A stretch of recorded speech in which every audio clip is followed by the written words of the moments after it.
Hello, welcome to the Squirrel Tale. Today I am going to do a video talking about pistols. Now, in today's age we have pocket pistols like this Ruger that are extremely concealable, multiple shots, very effective personal defense. As you can see, I can easily make this to where you have no idea it's on me. And very, pretty effective self-defense weapons. Now that, obviously, firearms have changed through the decades and centuries. Wasn't always the case, so I'm gonna go back in time and talk about the evolution of the pocket pistol. And I happen to have one of the first examples of a pocket pistol. This is Flintlock. Now, the Flintlock system was one of the first practical systems to make a small firearm like this. Could be done with wheel locks, or a matchlock would light your pants on fire, but. So I'm going to start with this gun, see how effective it is, and see how they evolved to things like the little Ruger. Now, the first thing I want to discuss with this is how concealable is it. Now, size-wise, it has a longer barrel, but is not that much larger than the Ruger.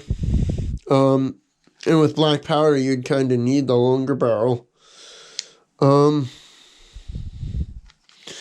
I would say, on the concealability, yes, that hammer's a hassle. But if I take my phone out of my wallet, or my phone out of my pocket, I can easily hide that in my pocket, or hide it in my belt line with maybe a string or something. Yes, that's a big thing, is putting in a manner that hammer doesn't get caught, but again, I would say it's pretty good. And from my understanding, these pistols were given mainly to women, wealthy women, as a means to protect themselves, so they probably would have been in a bag. And now, not a bag like this.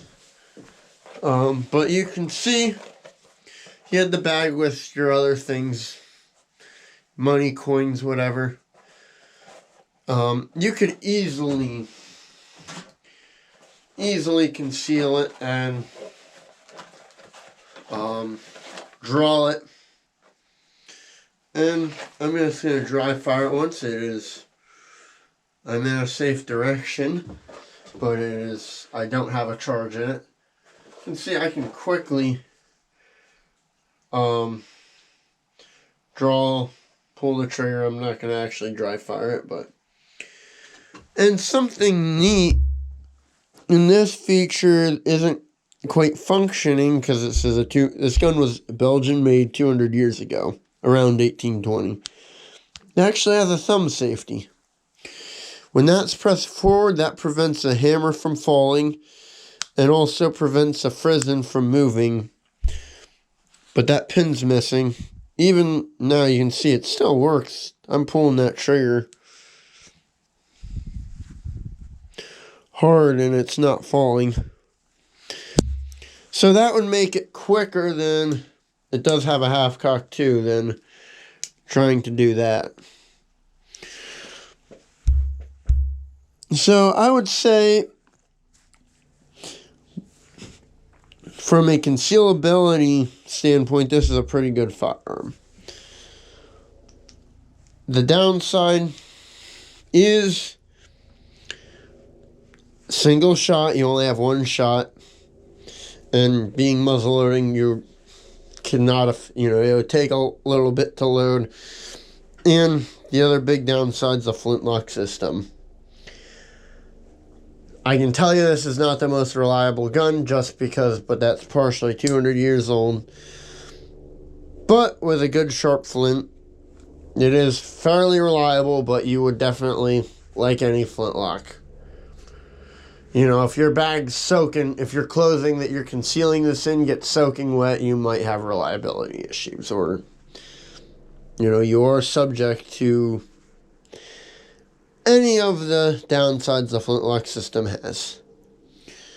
But I would say for 1820, this was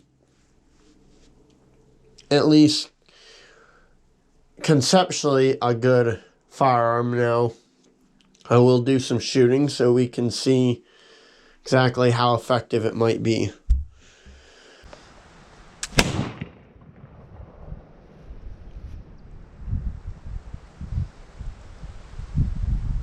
Well, that's less than ideal results, but because I missed the box.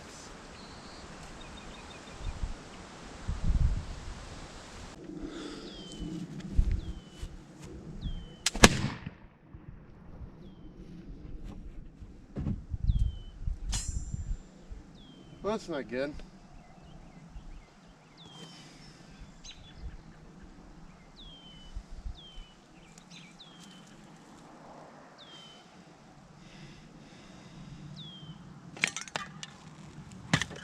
Well, for your entertainment, I completely missed the target. So, and now I'm having issues with the gun. So, I missed the target twice. So, at least for me, and this might be because I'm a little scared of the thing being 200 years old, this gun's a very, very inaccurate gun. But, realistically, it would be someone with a knife, so you'd realistically be like here. At that point, you couldn't miss. So I will say I could play with loads and maybe get something a little more accurate, but you're not hitting much beyond like 3 feet. But that being said, if you're defending yourself against someone with a knife, this would be a very good option. So